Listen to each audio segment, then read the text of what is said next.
வேறு ஒரு ஆணோட நட்பு கொள்ளவோ அவரோடு உடலுறவு கொள்ளவோ காரணம் பணத்துக்காகவா இல்லை உடல் சுகத்துக்காகவா? இது ரெண்டு மட்டும் காரணம் இல்லாமல் வேற காரணமும் இருக்கலாம் தானே. காதல் இல்லாமல் போணுச்சு அப்படின்னா புதிய காதலை தேடலாம், கொஞ்சம் அன்பை தேடலாம், கொஞ்சம் சிரிப்பை தேடலாம், கொஞ்சம் பரிவை தேடலாம். தன்னுடைய மனசுல இருக்கக்கூடிய பிரச்சனைகளை காது கொடுத்து தன் கணவன் கேட்காத போது ஆறுதலும் தேறுதலும் அக்கறையும் செலுத்தக்கூடிய இன்னொரு நபரை தேடலாம். எந்த காரணத்தை நோக்கியும் கூட இருக்கலாம். பணத்துக்காகவோ உடல் சுகத்துக்காக மட்டுமே வேறு ஒரு ஆணை நாடிடுவாங்களா அப்படின்னா எல்லா பெண்களையும் அப்படி சொல்லிட முடியாது.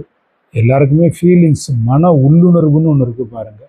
ஒவ்வொருவருடைய உள்ளுணர்வும் ஒரு தேடுதலை கொண்டு வந்து கொடுக்கும்.